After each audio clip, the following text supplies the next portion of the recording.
喂，你唔休去邊度玩啊？我諗住歐洲喎。可能我喺國外讀書太多年，我都係漂翻喺國內玩，可以多啲見識下祖國嘅大好山河，簡直就係正啦！唔休唔出去玩喎，仲係人嚟嘅。翻得啱啦，抄多兩棟樓水表佢，過兩日收租噶啦。又係我去，今日咪搞咪就冇噶啦！我聽日想出去玩啊！你又想出去玩啊？後邊嗰幾日啊，你同我好好地去練龍船啊！舊年啊，輸到俾隔離村啊，俾人笑足成年啊！我路過佢哋村啊，我都唔敢抬頭啊！今年再輸啊，你鬼祠堂啊！同你講啊，出去玩。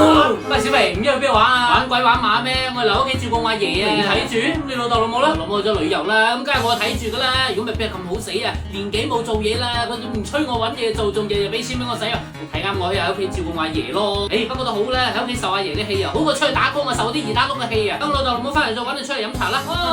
請手執碗手咪快啲啊！你老豆踩手啲餸咧，嗱嗱聲送佢咯。上慢少少，有啲客人又揸型噶啦。今年幾淡先得㗎，難得一人多啲啊！你翻嚟幫下手咯，乜一到一黑面啊！得啦，嚟，一放假翻嚟幫手啦，仲要我。喂，靚仔啊，過去幫手收下張台啦，叫咗幾次啦。聽到啦，搞完節目幫你搞㗎啦，使唔使係咁吹啊？你態度咁差嘅，唔應該好食咯。